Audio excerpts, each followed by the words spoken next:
और जितनी जगह कूड़े का ढेर है, अंबार लगा हुआ है, वो बिल्कुल हटाया जाएगा। उसका सिस्टम बनाया जाएगा।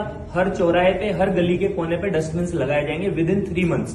उसके अलावा जितनी भी स्ट्रीट लाइट्स हैं, जितनी भी गलियों में अंधेरा है, वहां पे लाइटें लगाई जाएंगी। जहां पर कैमरे की व्यवस्था नहीं है, वहां कैमरा लगाया जाएगा।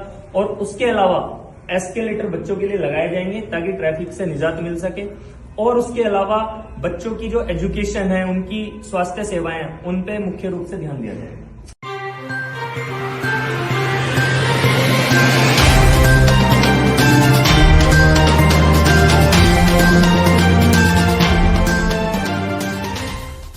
देख रहे हैं एचडी न्यूज इंडिया।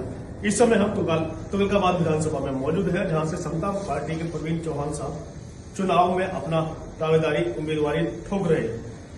बात करेंगे लोकल मुद्दों पे, तो कोई देखा यह जा रहा है कि आज वो माहौल बन चुका है कि जो जनता है वो सिर्फ लोकल मुद्दों को लेकर ही चुनाव में उतरने के लिए तैयार है और अपनी जो लोकल समस्या है उनसे निजात पाने की कोशिश कर रही है। प्रवीण जी हमारे साथ युवा नेता हैं।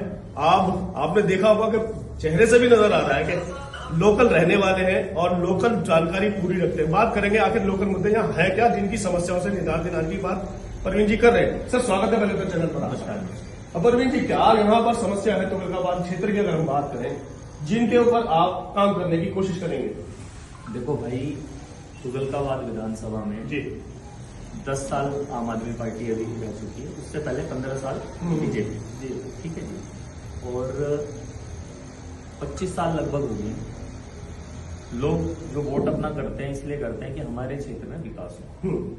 लेकिन विकास का अगर जो मुद्दा देखा जाए, दूर दूर तक जितने भी मुद्दे हैं, चाहे वो छोटा मुद्दा हो, बड़ा मुद्दा हो, एजुकेशन का हो, स्वास्थ्य सेवाएं हो, या सड़क हो, सीवर हो, नाली हो, कूड़ा हो, किसी भी जगह पे काम नहीं हो। बात वही फिर से आती है, मैं एक बार आपको दोहरा देता हूँ। चाहे वो तुगलकाबाद के अंदर तुगलकाबाद गाँव रहा हो, चाहे वो प्रेम नगर रहा हो, उगला मोड़ रहा हो, यहाँ तक कि ये जो क्षेत्र जहाँ पर हम कैलाशपुर खड़े हुए हैं, छोटी छोटी गलियां हैं, साफ सफाई की कोई ध्यान नहीं है, कूड़ा करकट दस का दस पड़ा हुआ है। इतने वर्ष होने के बाद भी पार्टी कोई भी रही हो, निदान नहीं हो पा रहा है। निदान कैसे होगा? सर देखो, निदान क्या है मैं बताता हूँ। अभी जो एमएलए हैं आपके 10वीं पास है, 65 साल उम्र हो चुकी जी, ठीक है। तो आप खुद सोच लीजिए कि आप अपने क्षेत्र का विधायक एक ऐसे व्यक्ति को चाहते हैं जिसके पास ना तो नीति है और ना ही नीयत है।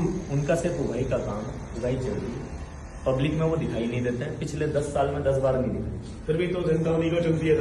नहीं, जनता इस बार बदलाव लाएगी। हम जा रहे हैं, डोर टू डोर लोगों के पास जा रहे हैं, उनको समझा रहे हैं कि आपको कहाँ वोट करनी है और क्यों करनी है। क्योंकि देखिए, आप लोकतंत्र में वोट ही ऐसा माध्यम है जहाँ आप अपने प्रतिनिधित्व को चुन सकते हैं, ठीक है।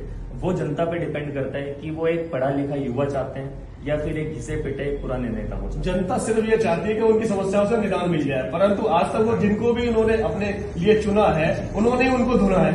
आखिर समस्या तो वहीं की वहीं रहती है। देखो भाई साहब, मैं एग्जाम्पल देता हूँ जी। अभी जो सरकारी स्कूल के बच्चे हैं जी, ठीक है, बैग का वजन है, बैग भारी, वो स्कूल से पैदल आ रहे हैं। गरीब का बच्चा पैदल ही आता है, आपको पता है जी। उसके पास कोई सुविधाएं तो है नहीं। अब उसको सड़क पार करनी है तो उसके पास 2 ऑप्शन है कि वो फुट ओवर ब्रिज का यूज करे या वो नीचे से। नीचे से आते हैं, उनकी सुरक्षा को भी खतरा है और ट्रैफिक बहुत हो जाता है। हमारे नेता ने क्या किया है, नेताओं ने क्या किया है कि फुट ओवर ब्रिज पे 150 सीढ़ी लेफ्ट साइड है और 150 सीढ़ी राइट साइड है। अब बच्चों से हमने पूछा कि भाई आप ऊपर से क्यों नहीं आते हैं, नीचे से क्यों आते हैं, तो उन्होंने बोला कि टाइम लगता है और थकान बहुत हो जाती है। तो हम लोगों ने ऐसी व्यवस्था क्यों नहीं करी है कि हम उस फुट ओवर ब्रिज में एस्केलेटर लगा सकें जी। पैसा मिलता है बट वो पैसा जेब में यूज नहीं होता, वो जेब में जाता है नेताओं के। उसके अलावा कूड़ा, आप देखो भीड़ बहुत है, घर ज्यादा है, तो हर घर के बाहर डस्टबिन लगाना मुश्किल है। मैं भी ये मानता हूँ, लेकिन हर गली के कोने पे, हर चौराहे पे हम लोगों ने डस्टबिन नहीं लगाए हैं। सरकारी गाड़ियां आती हैं एमसीडी की, उनमें क्या है, वो 2 चक्कर लगाते हैं, कूड़ा नहीं उठा पाते हैं, ठीक है। आप कोई भी गली जाके देख लीजिए, पिछले जो 20 साल की स्थिति है, मैं आपको फोटो दिखाऊंगा। डी ब्लॉक में आप चले जाएं, बड़े बड़े नाले हैं, ना उनपे ढक्कन लगे हैं, ना वो लेंटर हुआ है उनपे, और आज भी जस के तस पिछले 20-25 साल से। उसके अलावा एजुकेशन, बच्चा जो है गरीब हो चाहे अमीर हो, वो इंटेलिजेंट हो सकता है, मानते हैं आप, मानते हैं मेरी बात? बिल्कुल। अगर उस बच्चे को 10वीं 12वीं के बाद हायर एजुकेशन की तैयारी करनी है या इवन 10वीं 12वीं में बोर्ड की तैयारी करनी है, किताबें बहुत महंगी है, तो 2 बजे के बाद वो बच्चा कहाँ जाए? हमने सरकारी लाइब्रेरी का कोई इंतजाम नहीं किया है। स्वास्थ्य सेवाओं का खुले हुए हैं, जितनी भी नालियां साफ नहीं है और जितनी जगह कूड़े का ढेर है, अंबार लगा हुआ है, वो बिल्कुल हटाया जाएगा। उसका सिस्टम बनाया जाएगा। हर चौराहे पे, हर गली के कोने पे डस्टबिन लगाए जाएंगे विद इन 3 मंथ्स। उसके अलावा जितनी भी स्ट्रीट लाइट्स हैं, जितनी भी गलियों में अंधेरा है, वहां पे लाइटें लगाई जाएंगी। जहां पर कैमरे की व्यवस्था नहीं है, वहां कैमरा लगाया जाएगा। और उसके अलावा एस्केलेटर बच्चों के लिए लगाए जाएंगे ताकि ट्रैफिक से निजात मिल सके।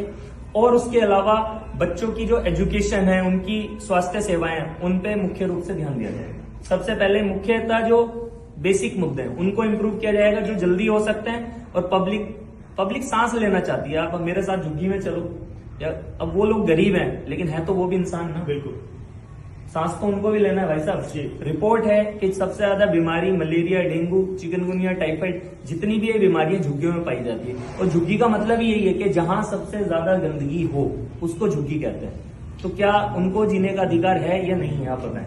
अधिकार है, अधिकार है और सबको अधिकार है। तो हम उनके लिए काम करेंगे और 100% काम करेंगे। जो 25 साल का काला साम्राज्य है, इसको हटाएंगे और एक नई व्यवस्था यहाँ की जनता को देंगे।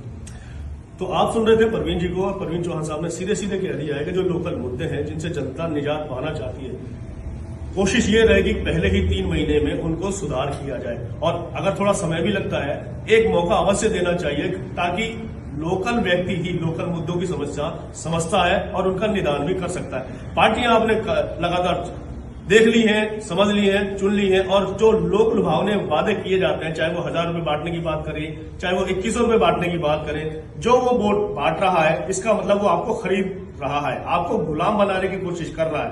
और जब वो आपको पैसे दे ही दिए तो आपके लिए सोचेगा क्या? सबसे बड़ा सवाल यह आता है। और आप आम मतदाता को ये सोचना चाहिए कि उनका जो भला करेगा उसी को वो वोट करें। इसी के साथ मैं सुनील अभय, HD न्यूज इंडिया।